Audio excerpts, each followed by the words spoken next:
Wir sind Petra und Christoph aus Hamburg. Ein Jahr verbringen wir auf kleinstem Raum mit größtmöglicher Freiheit in unserem Pössl-Kastenwagen. Unser Weg führt uns über den Balkan, durch den Kaukasus und die zentralasiatischen Staaten entlang der Seidenstraße.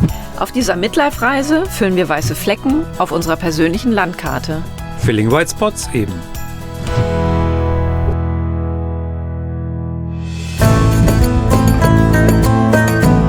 Wir entdecken die Langsamkeit und schalten einen Gang zurück.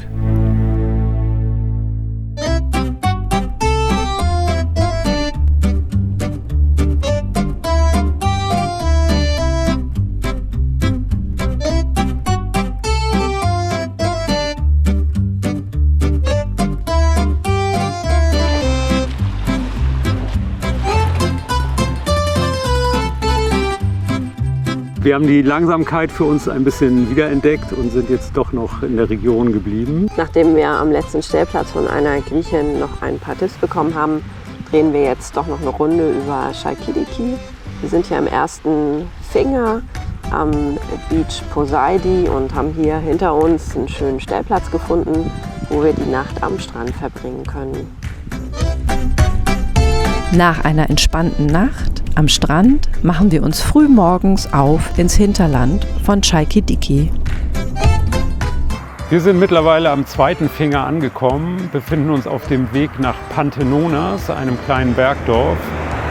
Und wir haben für die Mittagspause diesen wunderhübschen Spot entdeckt und melden uns später wieder aus Pantenonas.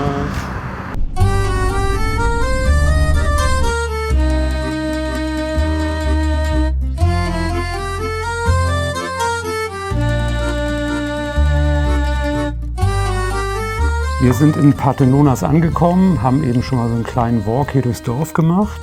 Und eigentlich dürfte es dieses Dorf gar nicht mehr geben, denn seit den 1920er Jahren etwa ist ja kontinuierlich die Bevölkerung abgewandert. Nach einigen Jahren sind dann ein paar findige Griechen zurückgekommen, haben die Häuser restauriert und wieder aufgebaut und seit 2001 etwa wohnen 7 Menschen hier wieder dauerhaft im Ort. Und außerdem hat er sich zu einer Touristenattraktion entwickelt und auch wir fanden es hier sehr schön und freuen uns darüber, dass wir diesen Tipp bekommen haben. Absolut.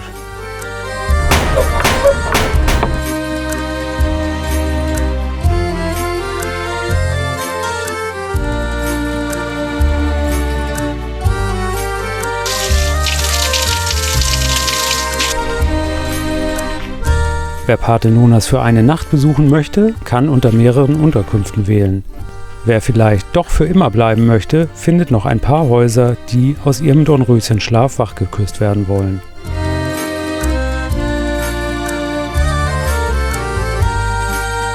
Wir verlassen Pantenonas und finden am Ema Beach in Toroni einen freien Stellplatz, den wir uns mit 6 anderen Campern teilen.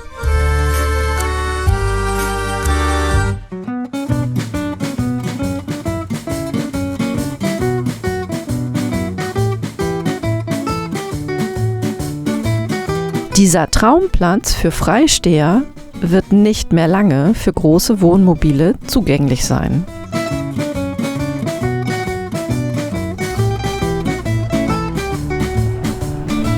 Unsere nächste Etappe führt uns wieder ins Hinterland von Chalkidiki, diesmal in das Bergdorf Anea.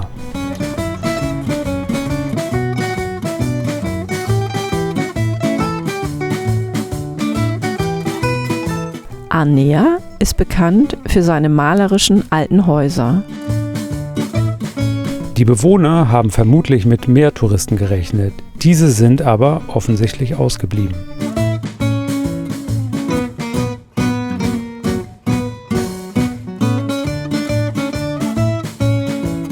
Herzlich willkommen in Anea. Dieses süße kleine Bergdorf liegt quasi auf unserer Strecke, deshalb konnten wir es auf keinen Fall links liegen lassen. Das ist ein weiterer Tipp, den wir erhalten haben. Anea, haben wir gelernt, hat diese wunderbaren Häuser dem Silbererzabbau hier in der Gegend zu verdanken. Und der ganze Ort ist quasi voll mit alten Gebäuden, die alle wunderbar restauriert sind. Und ja, wir laufen jetzt gleich mal ein bisschen kreuz und quer und erobern mit euch diesen Ort.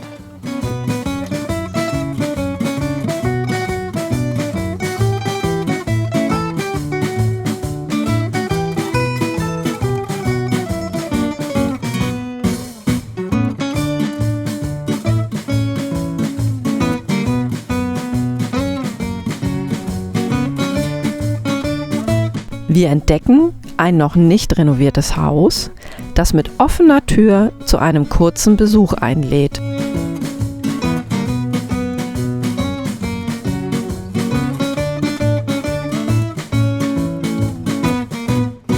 Ob aus dieser Ruine nochmal ein Schmuckstück wird?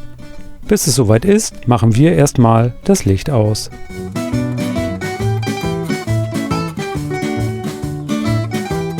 Zurück am Van erwartet uns schon Panayotis. Er hat unseren Kastenwagen vor seinem Haus entdeckt und freut sich, endlich mal wieder Deutsch zu sprechen. 20 Jahre hat er mit seiner Familie in Köln gelebt, bevor sie in die Heimat zurückgekehrt sind. Zum Abend geht es wieder zurück ans Meer, nach Nea Iraklitsa.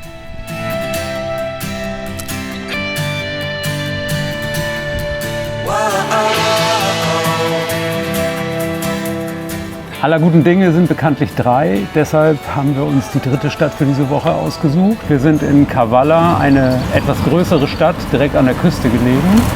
Und wir warten mal den Motorradfahrer. Das Auto. Es gibt hier ein Aquädukt, eine schöne Altstadt, eine Burg und die wollen wir jetzt gleich mal mit euch erkunden. Los geht's!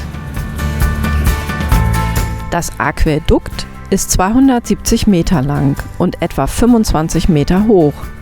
Mit ihm wurde die Halbinsel Panagia, auf der Kavalas Altstadt liegt, mit Wasser versorgt. Angelegt wurde es von den Römern.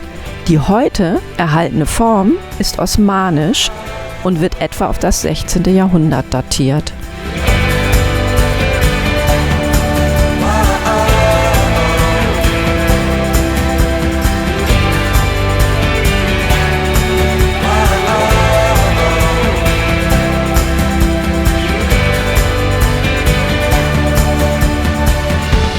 In der Akropolis vereinen sich römische, byzantinische und osmanische Baustile. Sie wurde im 15. Jahrhundert errichtet und diente der Verteidigung der Via Egnatia, einer antiken Handelsverbindung, die von der Adriaküste bis zum Bosporus reicht. Und das interessiert uns als Reisende der Seidenstraße natürlich sehr.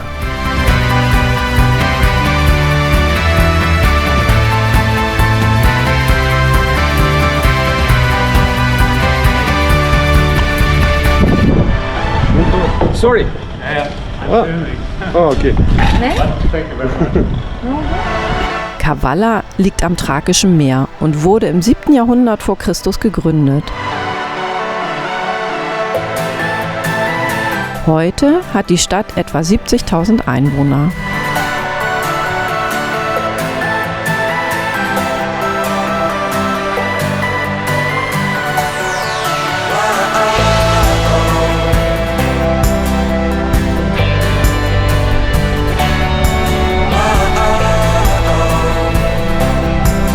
Es geht wieder an den Strand, nach Makri und endlich auch ins Meer. Nach 3 Wochen in Griechenland. Herrlich. Jetzt ist es auch warm genug für unsere Außendusche.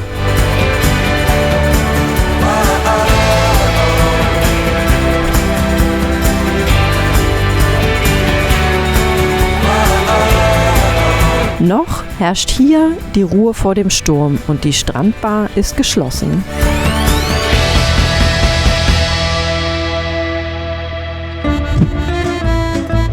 Bevor wir Griechenland verlassen, checken wir unsere Vorräte.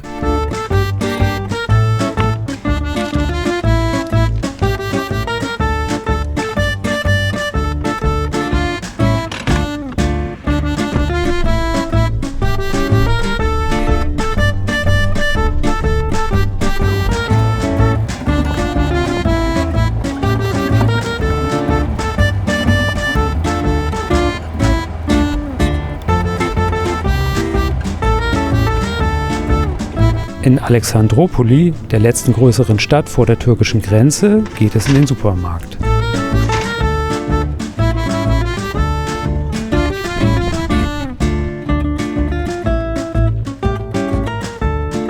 Unsere letzte Station ist der Marine-Nationalpark im Evros-Delta.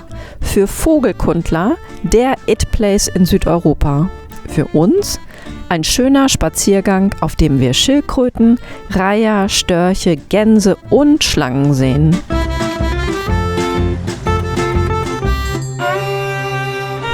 Dieser Anblick bricht jedem Vanlifer und Oldtimer-Fan das Herz.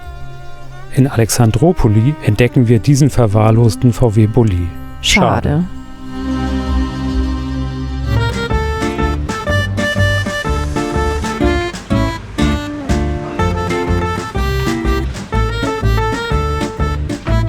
Das war unsere letzte Woche in Griechenland. Wir werden uns jetzt langsam in Richtung türkische Grenze bewegen, waschen nochmal Wäsche, packen unseren Van zusammen und los geht's.